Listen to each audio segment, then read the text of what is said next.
Um, Welcome to our guest, or anybody who's able to listen to this or view it from around the world. My name is Mike Levin. I'm the CEO of Harlem Lacrosse. I've been lucky to be with this organization for just over 7 years now. My first day at Harlem Lacrosse was January 1st of 2017. And prior to that, I was doing similar work with a couple of other organizations, one in Boston and one in LA. Both of those organizations are now part of the whole Harlem Lacrosse umbrella. And I'm joined today by Eli Vega, who is currently a dialing in from his office at Bank of America, an early Harlem Lacrosse participant from our New York chapter. Grew up in the Bronx and played for the sort of flagship program at Fred Douglass Academy. And we're going to ask him a little bit about his experience with the organization, his perspective now that he's got a chance to step back a little bit and see where it's all led and what the exciting parts were and some of the challenges. But our goal is really to give people who are stakeholders of Harlem Lacrosse, people who support our work or maybe considering supporting our work, a little more insight into what it is that we actually do. We work really hard to try and show the impact of Harlem Lacrosse, but I don't think there's any better person to speak about it than someone who's been through the organization. And students and alums who've been through the program are able to always share insights that we as staff members or volunteers just aren't able to get. So we're really lucky to be joined by Eli. So Eli, I want to start by just asking you a little bit about um, well, I want to get sort of like your full background, introduce you to the listeners here, and I want to make sure I have this right. So you grew up in the Bronx and you attended FDA for both middle school and high school. Is that right? Just high school. Just high school. Where'd you go to middle Mhm. school? West Prep Academy, which is a public school on the Upper West Side on 105th Street between Amsterdam and Columbus. And so you found yourself going to FDA for high school and decided to join the lacrosse team. What year was that? That was my freshman year of high school. And what year was that? Oh, 2014, I believe. So 2014 to 2014, you show up 2015. at FDA and you see that there's a lacrosse team. And had you ever played lacrosse prior to that? Nope. Got it. And so you're playing lacrosse at FDA, and then eventually you decide to go to boarding school and leverage that piece of the program. And you went on to Westtown School, and you went there for, I think, repeat junior year. Is that correct? Yes. 2 years. So, Yeah. So repeat junior year, senior year. and then you made your way to Harvard College, where you also played on the lacrosse team and graduated just last year. So one year ago this spring, you were getting ready to graduate from Haverford, and now you are working at Bank of America. That's correct. Tell me about the when you decided to join the lacrosse team. So when you showed up at FDA and you see there's a lacrosse program, were you aware that it was more than kind of like the typical sports team that was offered? And why did you decide to join? What made you want to join? What was the early experience like, just being new to Harlem lacrosse? Yeah. So I was definitely not familiar at all with lacrosse, but I actually went to FDA because my brother went to FDA and played basketball for the basketball team. And going into high school, I hadn't previously participated in any athletics. I had played a little bit of basketball in middle school, but I wasn't too active on any of the sports teams. And I decided that going into high school, athletics was something that I wanted to do. And my brother, being at FDA, told me about the lacrosse program at FDA and how strong the culture was. But going into the program, I wasn't even aware of Harlem lacrosse. I was just aware of the lacrosse team as a normal PSAL public school athletics lacrosse team. And after kind of getting involved with FDA, I realized that Harlem lacrosse also had a relationship with the team and had kind of been the birth of lacrosse at the school, or at least to my understanding, that's how lacrosse came to be a big sport at FDA. So, but like, what made you want to do it? Were you seeing a lot of lacrosse around? Did you have friends doing it? Did you just were interested in the sport? What sort of compelled you to take that first step? I think the biggest thing for me was I was tiny. My freshman year of high school, I was about 5'2", And my brother told me that lacrosse was a sport where it didn't really matter what size you were. It was more skill based, at least based on what he had seen and his conversations with some of the lacrosse players on the team at the time. And so when I got to FDA, I was kind of exploring and deciding whether or not I actually wanted to play lacrosse. And I remember seeing a lot of the former Harlem lacrosse middle school kids walking around FDA with their lacrosse sticks. And in the fall, there was an interest meeting that I had went to, and I was actually on the fence as to whether or not I was going to go to that meeting because I saw that there were a bunch of kids that had known each other throughout middle school, and I definitely felt like an outsider, but I was welcomed into that meeting, and that was kind of my first introduction. And then some of the kids that had came through Harlem lacrosse took their time to teach me how to play lacrosse throughout the fall. And then when some of the Harlem lacrosse kids returned from boarding school, Coach Joel Sensor was running clinics during the winter. And so through my just because of my involvement with some of the other players on the team, when the boarding school kids came back and they were having skill sessions, I got involved that way, and that's kind of what started my relationship with Harlem lacrosse. So it was sort of like innocuous. You just sort of heard about the meeting and decided to go to it. Did you have any perception of like what the sport was all about or background with it? I had no clue what lacrosse was. I had done a little bit of research on it. I knew that it was originally an indigenous game. Um, I knew that it was skill based, but it was also very physical. I knew that it was a fast game, but other than that, I really didn't have too much context. But I think that the biggest thing for me was when I got to FTA, even though I didn't know a lot about lacrosse, there was a very big lacrosse culture at the school. And beyond just Harlem lacrosse, I think that the guys were competitive because we're competing for a city championship. So that's kind of what first hooked me, just that competitive piece of being an athlete and also competing for something bigger than myself. And everybody else at FDA was bought into that culture. And I was very new, so I didn't know where it had came from, and I didn't know that all of the kids that played for the team had came through Harlem lacrosse.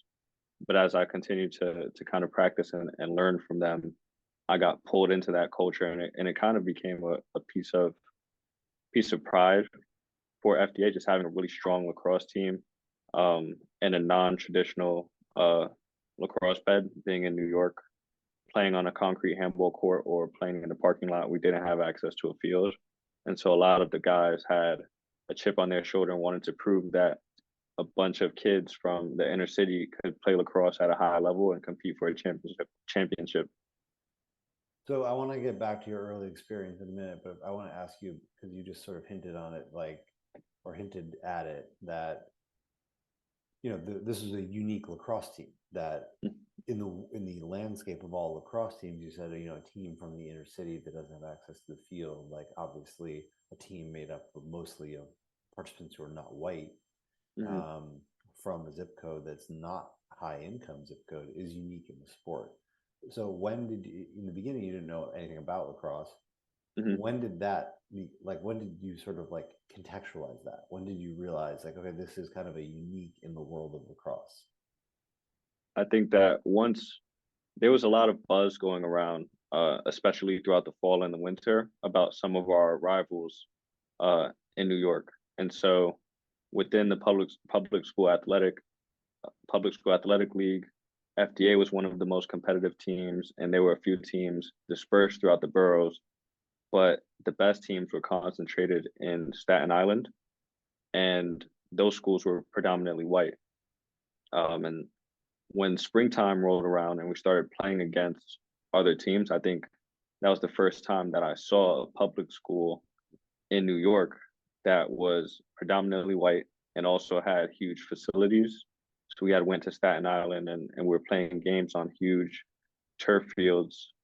And then it clicked for me, okay, these kids have access to this huge field and we have access to a parking lot back home, and that kind of spurred a rivalry there.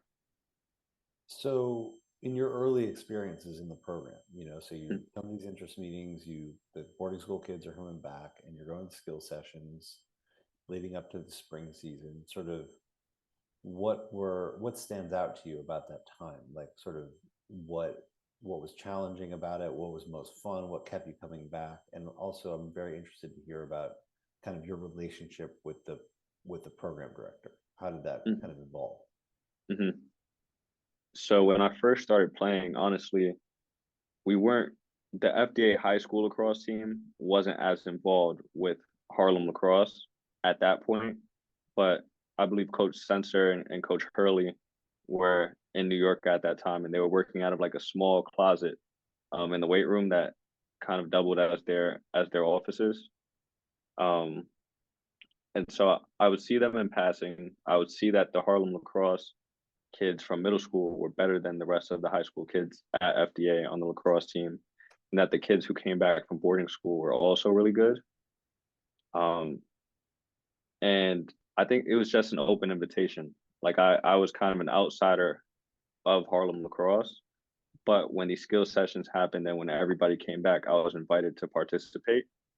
And through those skill sessions, I was pulled into, I guess, the Harlem lacrosse half of the FDA lacrosse team. And I think the biggest thing that kept me going back was just everybody else on the team, especially the Harlem lacrosse guys. I think for them, they had more context as to what lacrosse was outside of New York. They had gone on the trips to different camps and to Connecticut or upstate New York, and they had more context. So I think that there was a competitive drive for them that I didn't really understand, but I was feeding off of their energy. And I think also I just wanted to be a good teammate. I think the biggest thing for me was recognizing, okay, these guys have been playing 3 4 years. I might not get too much time on the field my freshman year, but I want to get as good as I can to support them because obviously this means a lot to them and they're taking care of me. So I want to kind of give back to them. So I'm always curious about, the sport aspect of it because I think it can be um, challenging. It can be pretty technical and there's a lot going on. And if you're new to it, Hmm. I'm always thinking about how we can make those early experiences really impactful for kids where they like want to come back versus like, oh, this is kind of intimidating or I'm not experiencing that much success. I'm not Hmm. necessarily sort of like seeing the long game here. So what was it like? Did it come naturally to you or just kind of the culture of the team made it like, hey, we're making things happen on the field, or was it sort of like, I'm not quite sure, I don't really know what's going on just yet? Hmm. Yeah, so lacrosse definitely didn't come natural to me at all. And honestly, it was a little bit discouraging competing against some of the other kids on the team who had a lot more experience. But I think that going into my sophomore season and then sophomore summer, by then everything began to click. So I was more passive throughout my freshman year. And then going into sophomore year, we felt like we had a really good team.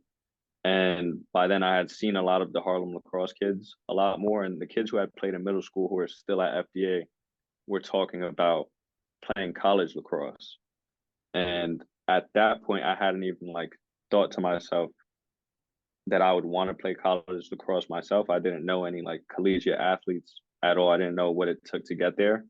But the kids at FDA who had participated in Harlem lacrosse, that for them was a big piece of their end goal. And I think by sophomore year, they were starting to lock in on where they wanted to go to school and just thinking about college lacrosse.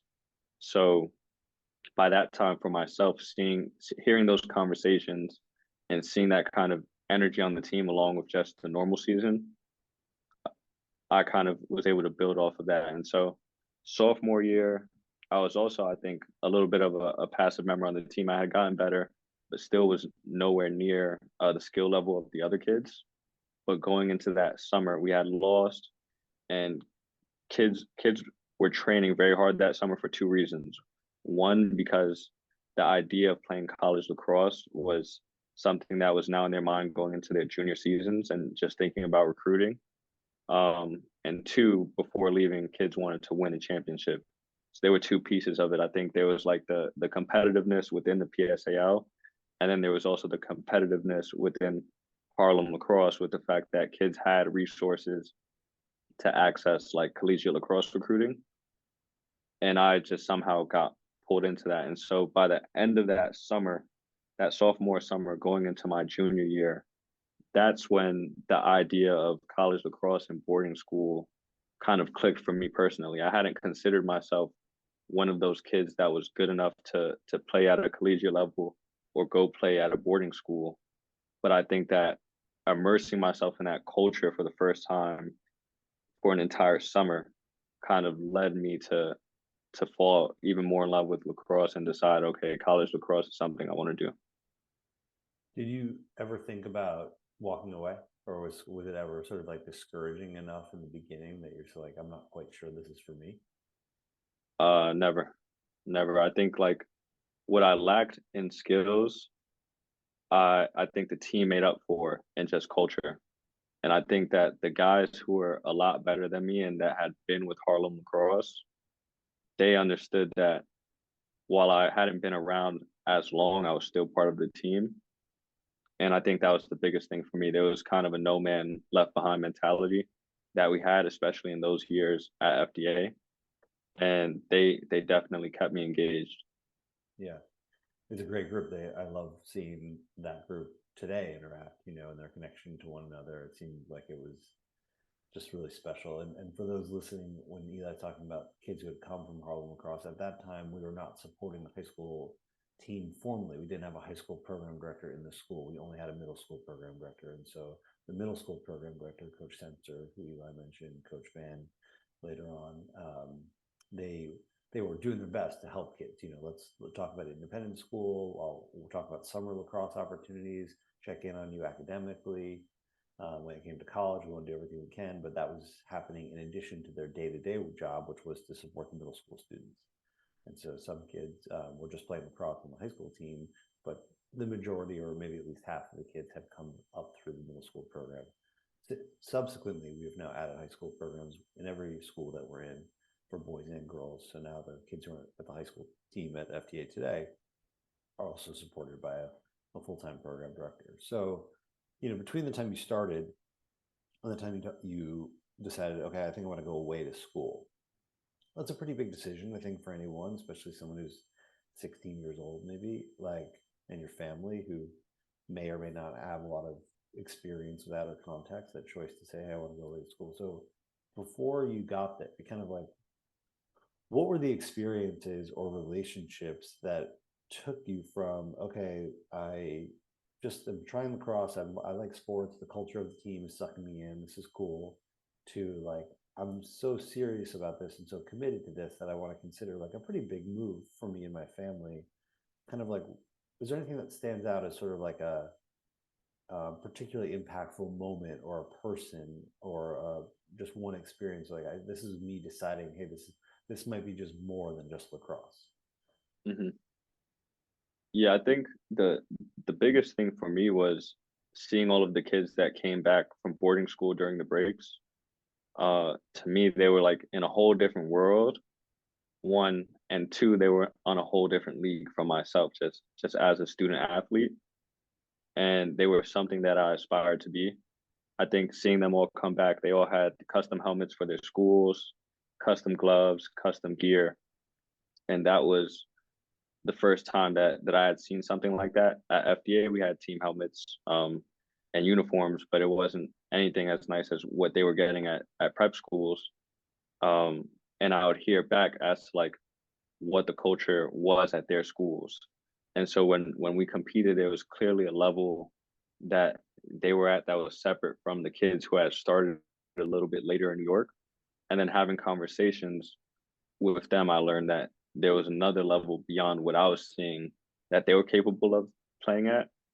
Um, and so that was kind of that kind of inspired me to want to play at a boarding school and then think about college lacrosse. But I remember at the end of my sophomore summer, I had done a lot of development. I had gone to a couple of camps.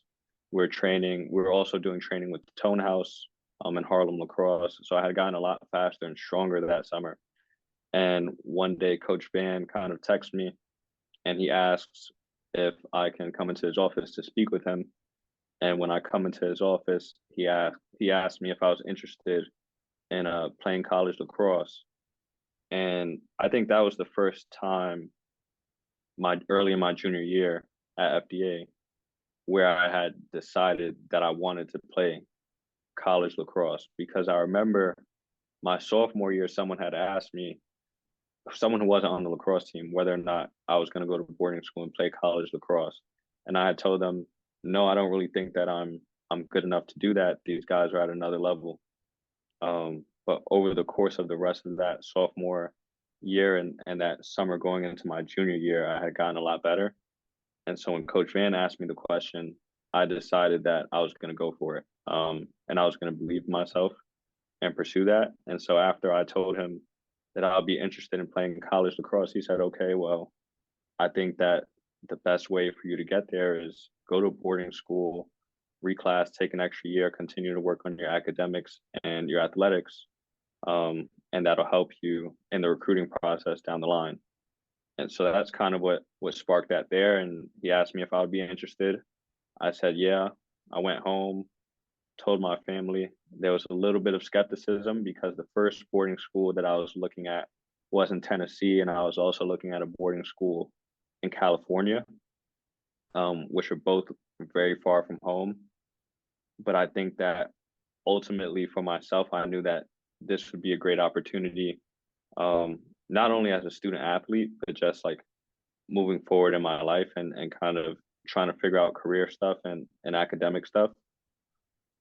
And my dad had came in to meet with Coach Van and Coach Sensor, and after meeting with them, he felt a lot more comfortable with me making that transition. I think that he saw that Harlem lacrosse wasn't just sending kids to school. Harlem lacrosse is trying to support kids um, on their journeys as student athletes, and that's kind of what led me to boarding school. So I want to get back to the conversation with your family about going away to school, but uh, it's very clear that you have a lot of sort of natural ambition and drive.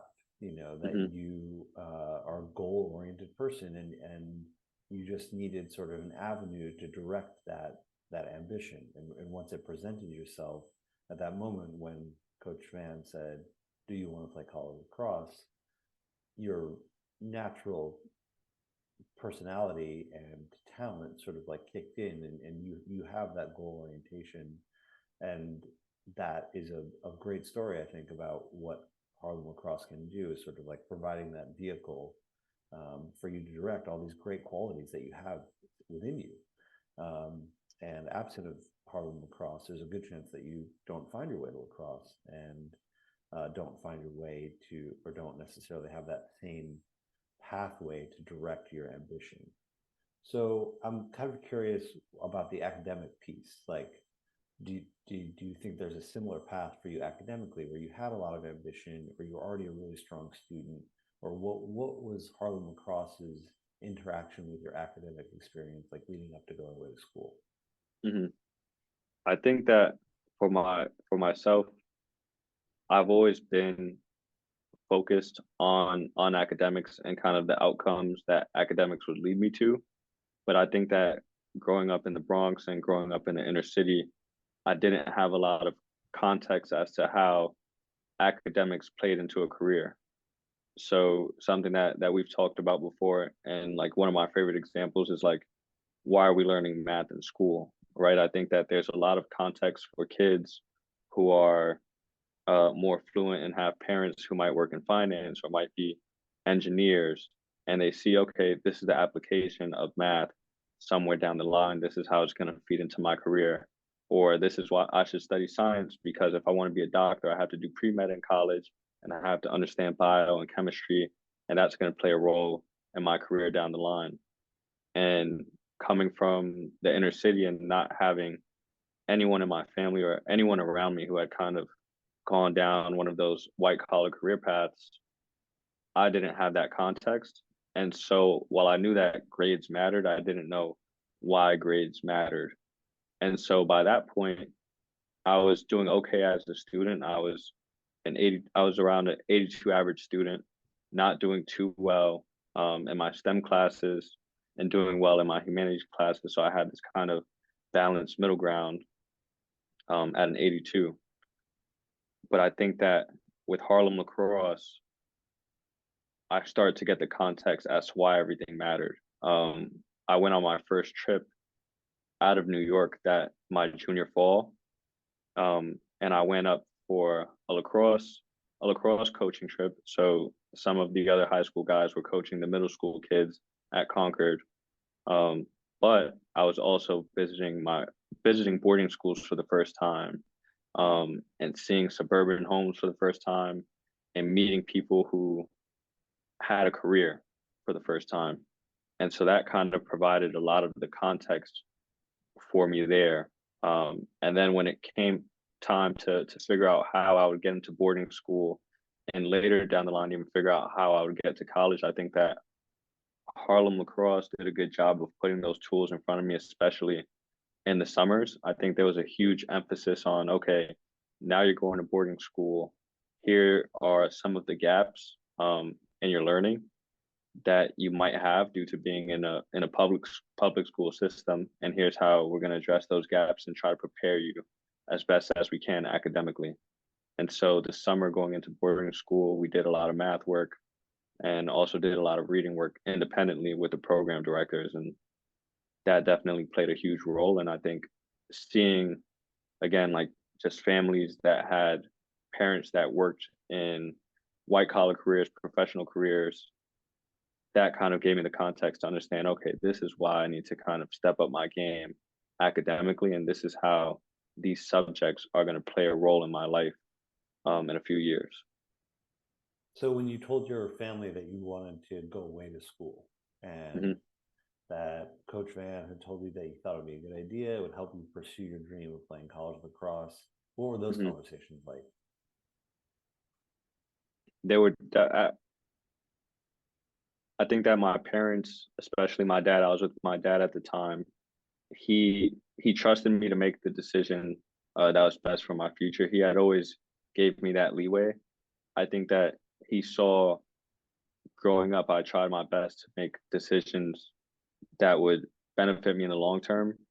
And I wasn't a kid who would make rash decisions, which a lot of kids around me had done. Um, because there were a lot of ways in which high school went wrong.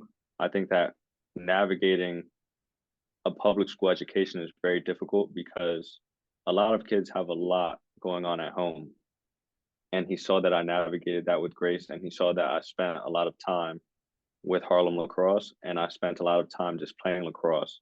And so in his eyes, lacrosse was a positive outlet. It was something that kept me focused, and it was something that kept my life a little bit structured at a time and in an environment where a lot of kids lack structure in their lives and lacked a little bit of direction. And so there was a little bit of apprehension, but ultimately I think he trusted me to make that decision. Um, and I got a lot of pushback actually from some of my teachers who they just wanted me to be sure that I knew what decision I was making.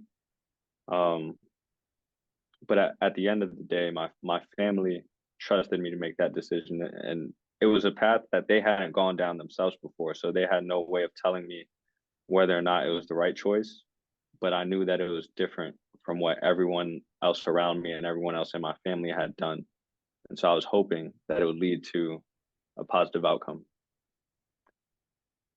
So you get to Westtown, Mm-hmm. and what was challenging about that experience, lacrosse wise and athletic and academically and socially? Mm-hmm. I think that the biggest adjustment going from FDA to Westtown was just a social adjustment.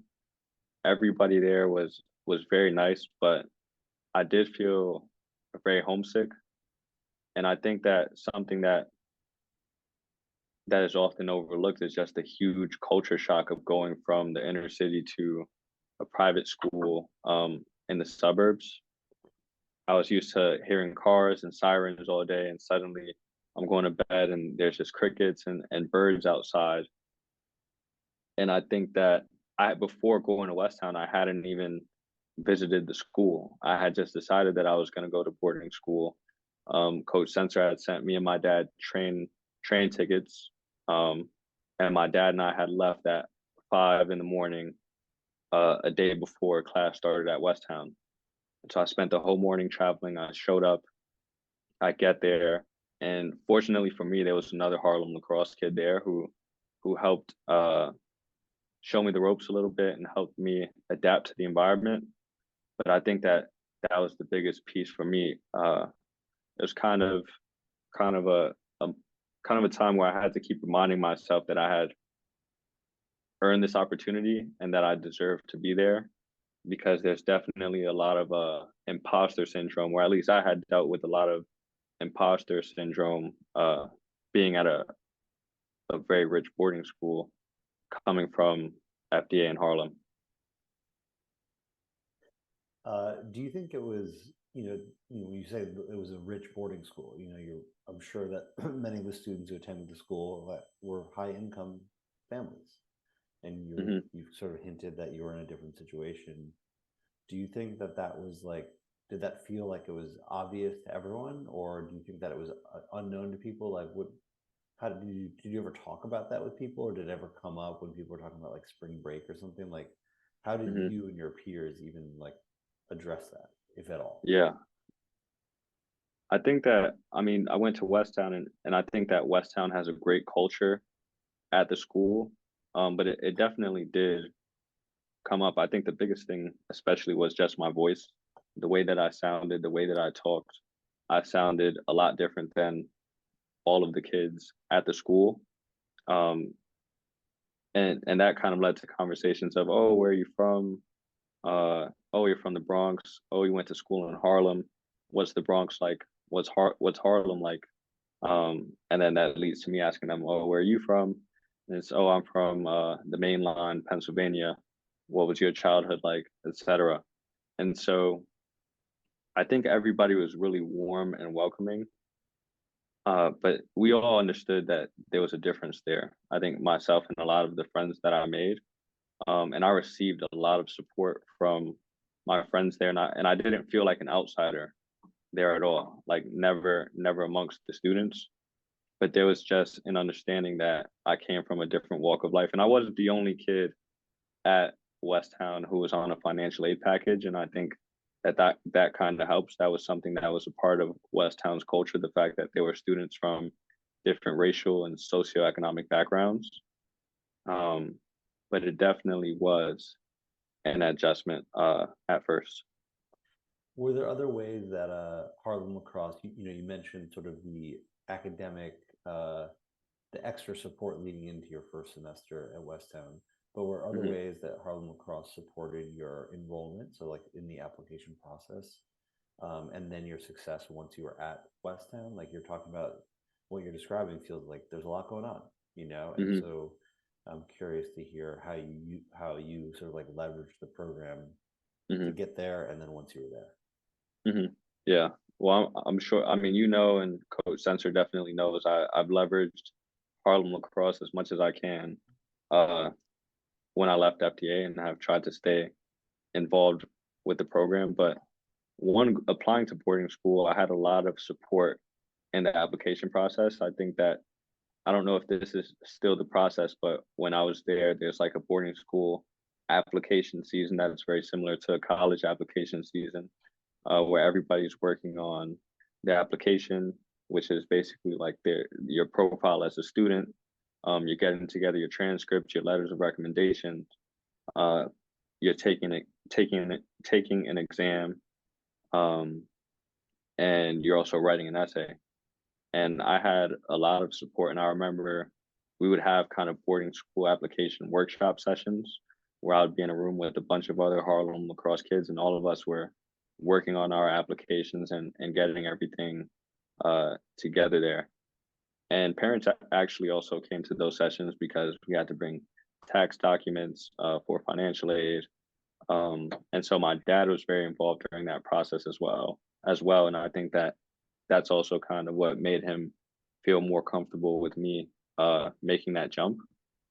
And once I got to West Town, I think that a big thought in my head and all the other kids' heads who were at boarding school was, okay, this is a great first step, but the next step is college lacrosse and college.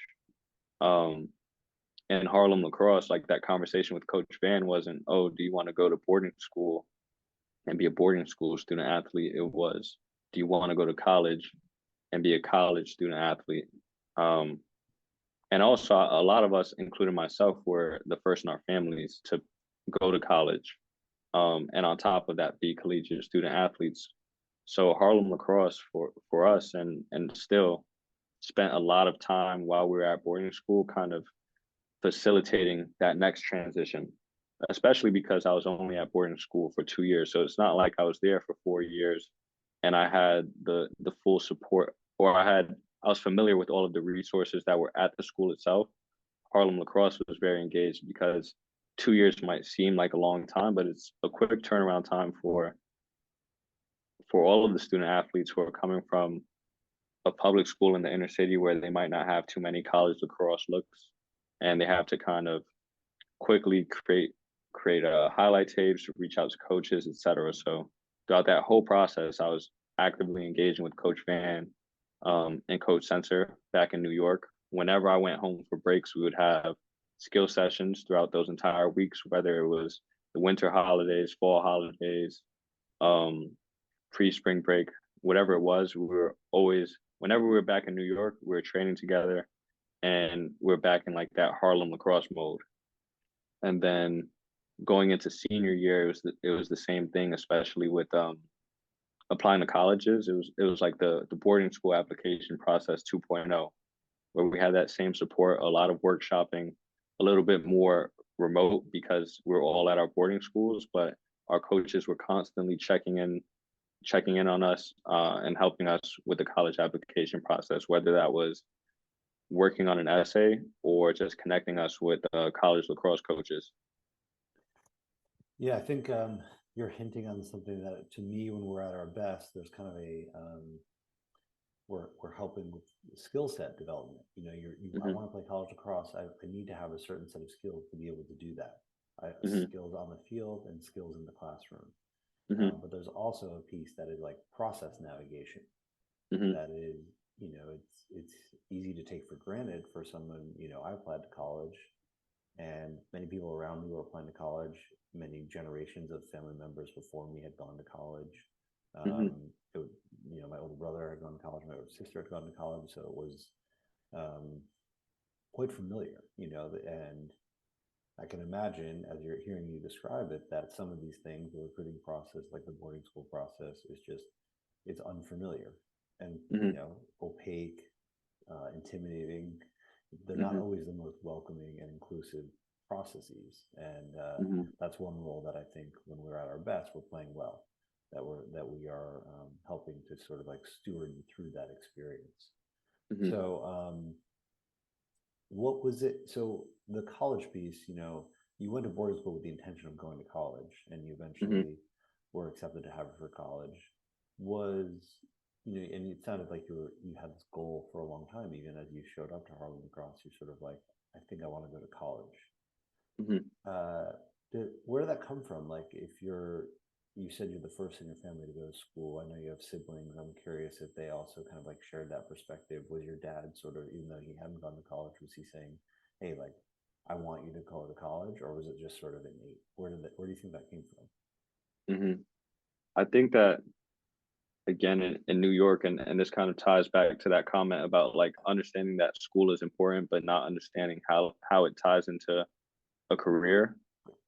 Um, so my dad was a carpenter, and he's been pretty successful as a carpenter, and he enjoyed his time as a carpenter. And he had enrolled in community college, but had never finished. And it was the same story for my mom and some other people in my family. I think that in New York, we have a strong CUNY system. And so people are encouraged to go into at least a community college and finish there. But most people don't because there's not a lot of context as to where that's going to get you. It costs money. And by that point in your life, you kind of have to figure out how to pay bills and help out at home. There's a lot of financial pressure, especially once you graduate high school. And so I feel like most people don't go down that route. And I think that for me, I I think that I just had a strong desire to make a difference. I think that growing up in the Bronx, I understood that life wasn't fair and that there were a lot of factors um, that were affecting my life and the people around me's lives that were out of my control. And I kind of had that understanding in middle school. I think that's when I started to see that. And my parents were always like very encouraging. And my dad had told me that he wanted me to go to college. I think for him that was a huge goal. And we talked about, being a doctor, being a lawyer, and all these different career paths that nobody in my family had really gone down. And I couldn't really contextualize them, and my parents couldn't contextualize those career paths for me. But they knew that you had to go to college to somehow get to one of those careers. And so that's kind of where it was instilled in me, and I knew that I wanted to make a difference and I wanted to give back. So somewhere down the line I had to go to college. And I haven't said this to many people at Harlem Lacrosse because fortunately I went to college through my relation not through my relationship, but Harlem Lacrosse really supported me in getting to college. But when I went to high school, I was very determined to go to college, and my plan was to enroll in ROTC. So just going into my freshman year of high school, I knew that nobody in my family had gone to college. I didn't have money for college. I didn't know how financial aid worked. And in my eyes, that was like what I saw as the clearest route to get to college, pay for college, and get that college education. Fortunately, I didn't have to go to the army to go to college, but I think that's how much I wanted to go to college and how much I knew that it was important, even if I didn't know exactly where it would get me.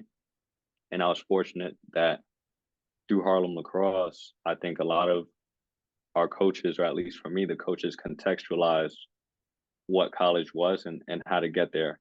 And so in a lot of ways, I'm a first generation college kid, uh, third generation American. And so that process is supposed to be very foreign. But I think that while I lacked family figures that had gone through uh, college, I had a lot of figures in Harlem Lacrosse that had gone through it before me. And so it changes a lot of that college application experience when you have people supporting you who have gone through it themselves. And while they're not necessarily your family or your parents, I spent so much time with my coaches. I spent more time with my coaches than my parents and my family. So to me, I felt very supported, and I didn't know what I was walking into, but I knew that I had people behind me that had gone down that path. Wise beyond your years, Eli. And what you're describing, kind of like recognition of some of the injustice that exists. That you're sort of like, I'm sitting here growing up, being like, it seems unfair that some things are out of my control, Hmm. and I may not be able to do all the things that are going to make it hard for me to do all the things that I want to do. Hmm. You have the Hmm. characteristics that every teacher wants in their student and every parent wants in their kids. You're a super motivated, driven, thoughtful, mature kid. And I know we're really proud to have you, as I'm sure your parents are and everybody else who's part of your life. And but that agency piece is what I hope Harlem Lacrosse is providing to some students. That you know, I want kids to believe that are part of this organization that they can do the things that they want to do. And we are going to help them and do everything that we can to make sure that whatever it is that they want to do, if they are willing to put in the work and commit themselves, that we want to make sure that those things are available to them, whether that's just stepping on a lacrosse field or, making an entry into the corporate world at a giant corporation like Bank of America. It's a really competitive place to get a job that you think could be a great springboard to your career or college or whatever the case may be. But kids deserve agency. And I think at our best, we can help provide that. And I'm happy to hear that that was your experience. Um, you know, not to disparage the ROTC, that's very rational thinking. You know, you're sort of like, I know I want to go to college. I got to figure out, this seems like the most viable way for me to do it. But I'm glad that there was another way was also presented to you. Like, hey, if I don't know if I want to join the military, but there's another mechanism that I can use to help me achieve my goals. So, what was it like when you got accepted? Who you like? What were the first? Who's the first people you called? What were those conversations like? It was crazy. So I don't you definitely haven't heard this story. Um and a bunch of people I don't tell this story very often, but I remember when I was applying to Haverford, I had actually been going through a bunch of like early recruiting, well, really late recruiting, but early recruiting for myself, sending out pre-reads to colleges.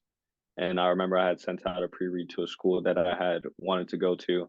And the coach emailed me back, said, listen, we got your pre-read admission, said that you can't get in, that you wouldn't be admitted to the college.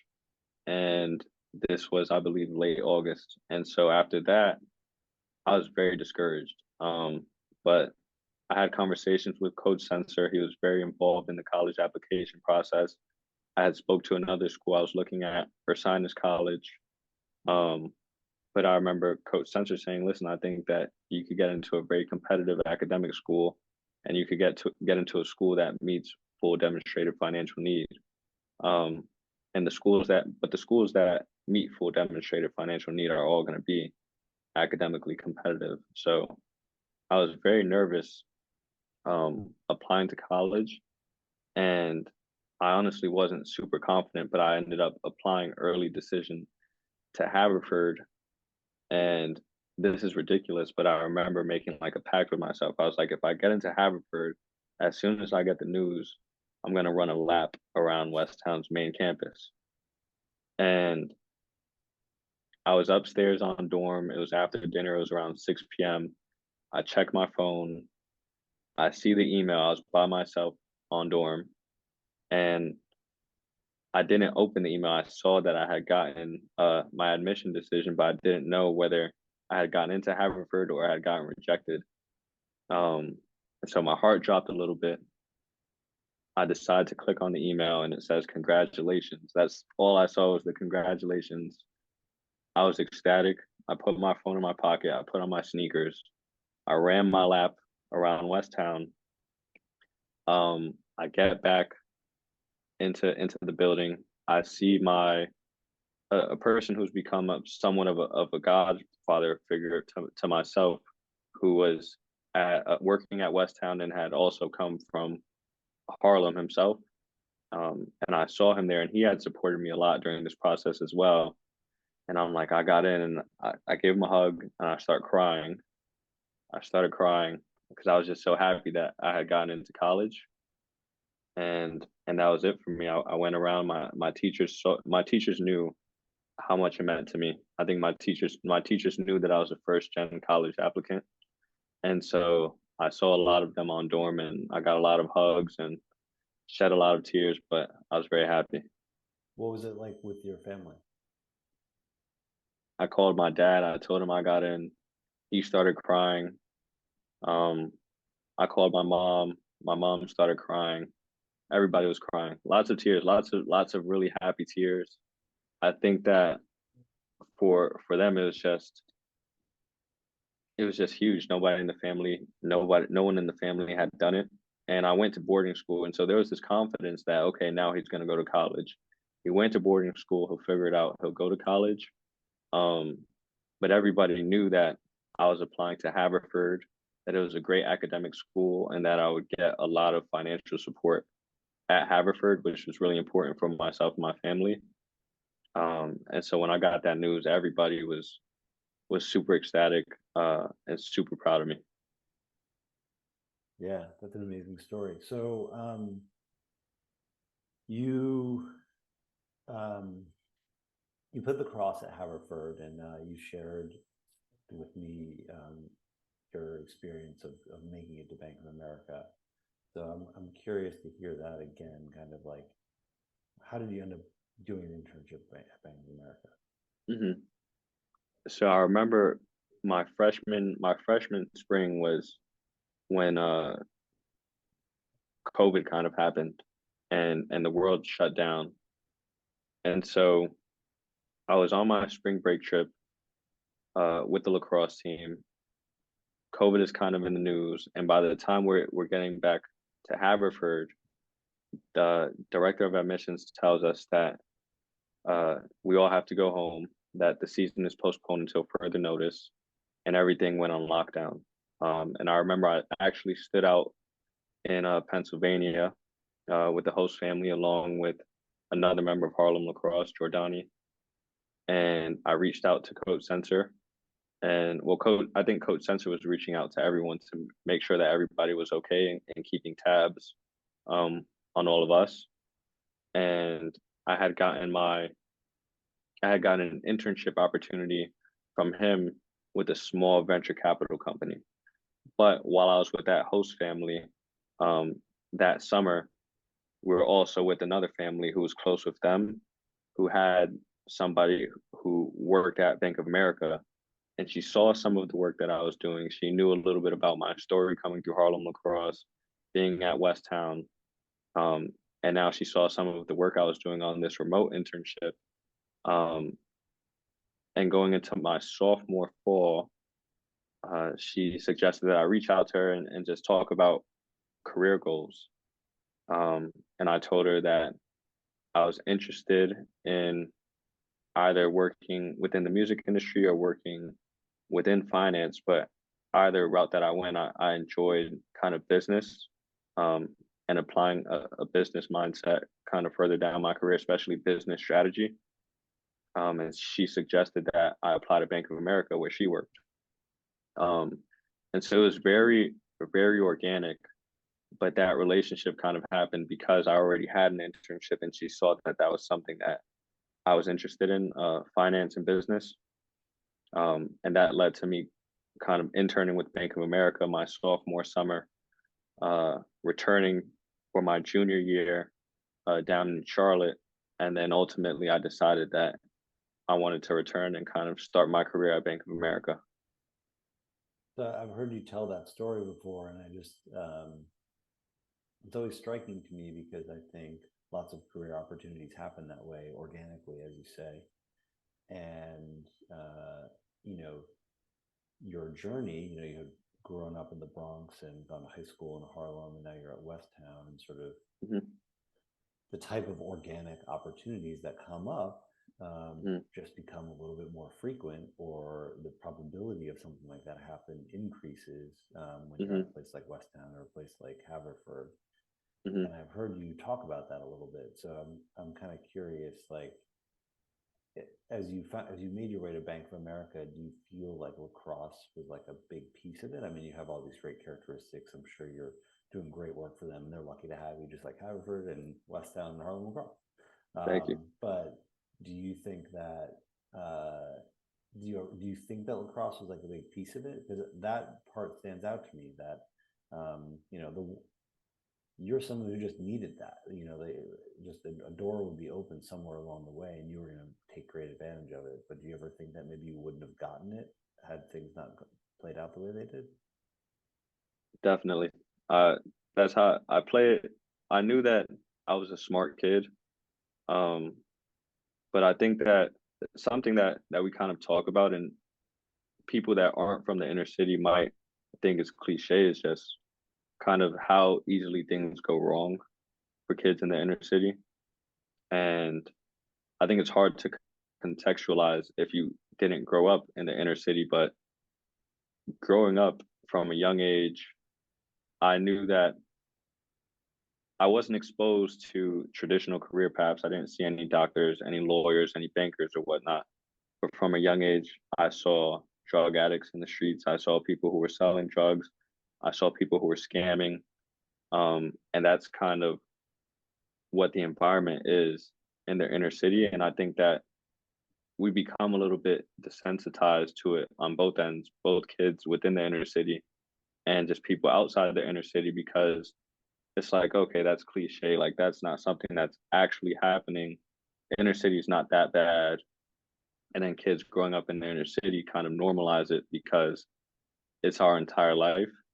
Um, but without lacrosse, I'm not exposed to that environment where people are working white collar jobs, or I'm not exposed to that network of just professionals and people who have gone to these prestigious academic institutions, work these great jobs, live in these nice homes,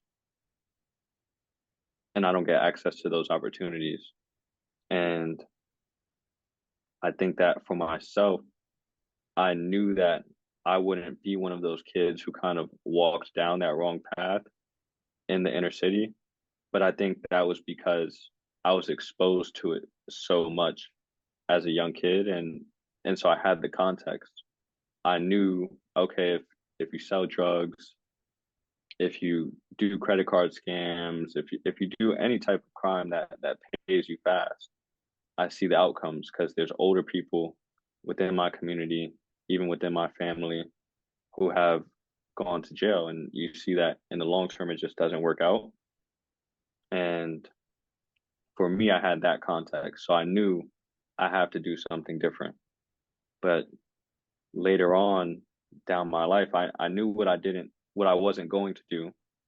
And lacrosse and having access to that lacrosse network and the people within the lacrosse network kind of that gave me access to, okay, those are the things that I'm not going to do because I know that they don't pay out in the long run.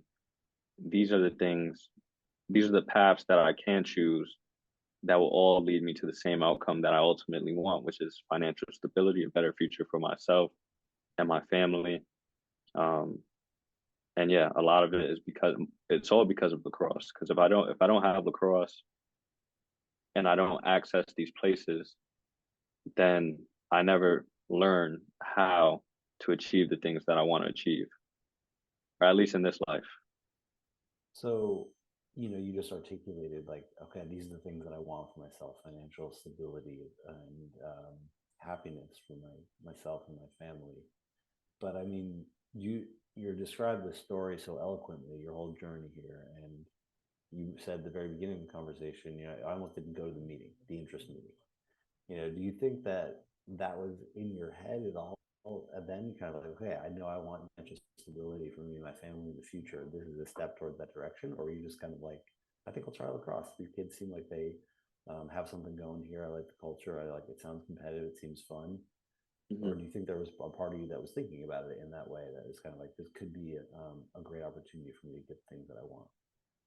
I think that at first it was honestly just the lacrosse piece, and I quickly learned that it could lead to more, especially as kids came back from boarding schools and they had all of their equipment. And I'm asking them what their high school experience is like.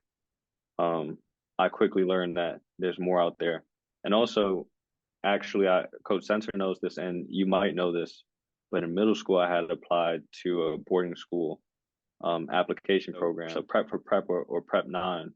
So I had gone through kind of that application process, and I hadn't gotten in um, academically.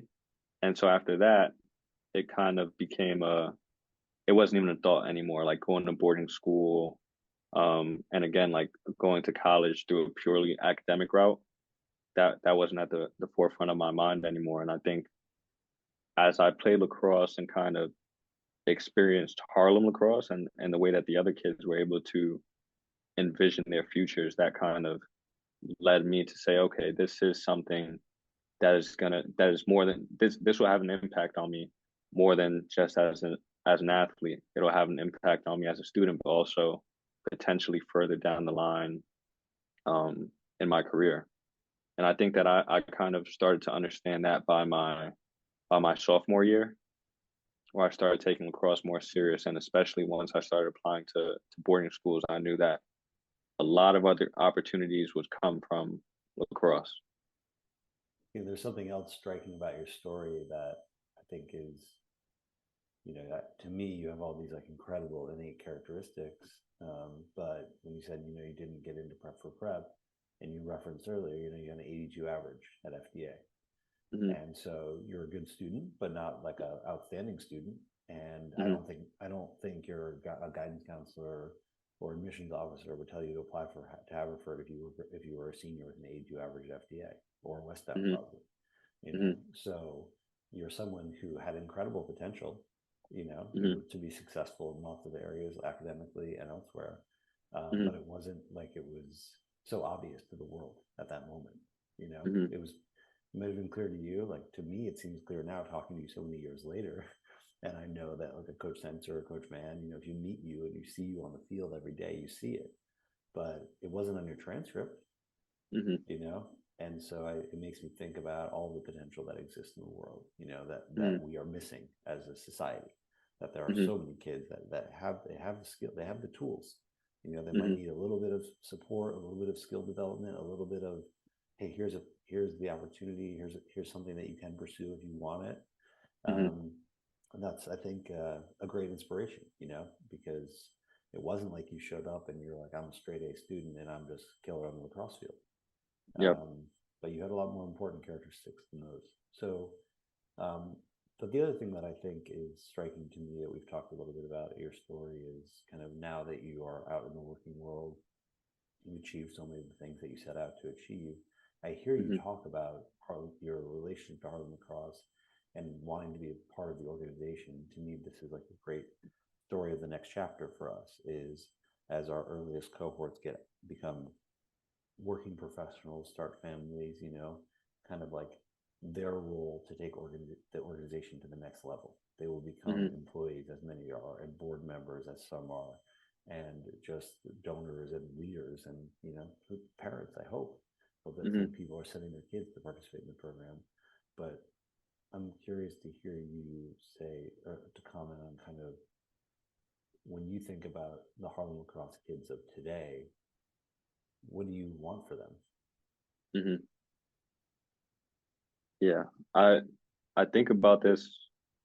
I think about this a lot because a big part of my motivation has always been how do I pay it forward? Like I think for myself, the my entire vision and my drive to go to college was how do I get to college and then how do I kind of take those opportunities and give back to where I came from.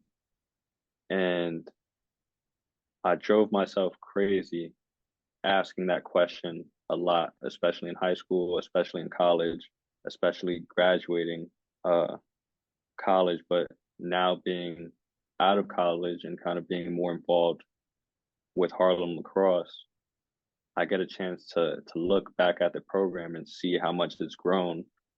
And it's kind of like the answer is right there in front of you. Like the opportunities that I had are widely available to a lot more kids than were in my cohort. And my biggest hope for those kids is that they have the same support that I had, um, but that as they transition into their careers, either at a boarding school or at a college, and then into a post grad career, they don't feel like they're alone or they don't feel like they're first generation. Because a lot of kids in my cohort, and a lot of my peers are first generation, and I'm sure that plenty of the Harlem lacrosse kids coming through the program are still first generation college kids, or hopefully they will be first generation college kids. Um, but just because nobody in their family has gone through the college application process or has finished college, that doesn't mean that there are not people that are close to them and that care about them that don't have the same story as they do. I think that that's a huge piece of the Harlem lacrosse alumni. The alumni component of Harlem lacrosse is that we have very similar experiences to these kids that are coming through the program now, and they can look at us and say, okay, we belong at these private schools, we belong at these private colleges, and we belong at these corporate institutions. And the alumni of Harlem Lacrosse are kind of that living proof. And I hope that we continue to kind of give back and inspire kids so that way when they get to boarding schools, they don't think, dang, maybe I don't belong here. or this is hard. Um, if I had these resources, I would be able to succeed. Nope. They could pick up a phone and call any of us. And when it comes time for them to apply to college and apply to jobs, Harlem Lacrosse might have finite resources in terms of program directors that are able to help those kids, but there's compound growth in that alumni body, and we can leverage that to kind of help kids through that process as well. Yeah, it's beautifully said. And I think it's not only the alumni. The alumni are a super important sort of stakeholder group for us, but there's lots of people that are invested in the success of Harlem Lacrosse students, Definitely, yeah. staff, board, volunteers, donors.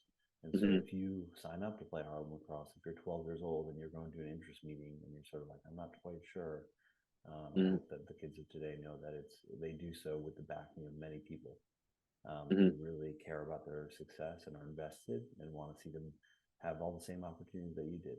So it's really beautifully said. And thanks for everything, for joining us, for being who you are, and for sharing your story. Because I think what you've described here is something that is hard for us to describe when we talk about the impact that we want to be able to make as an organization.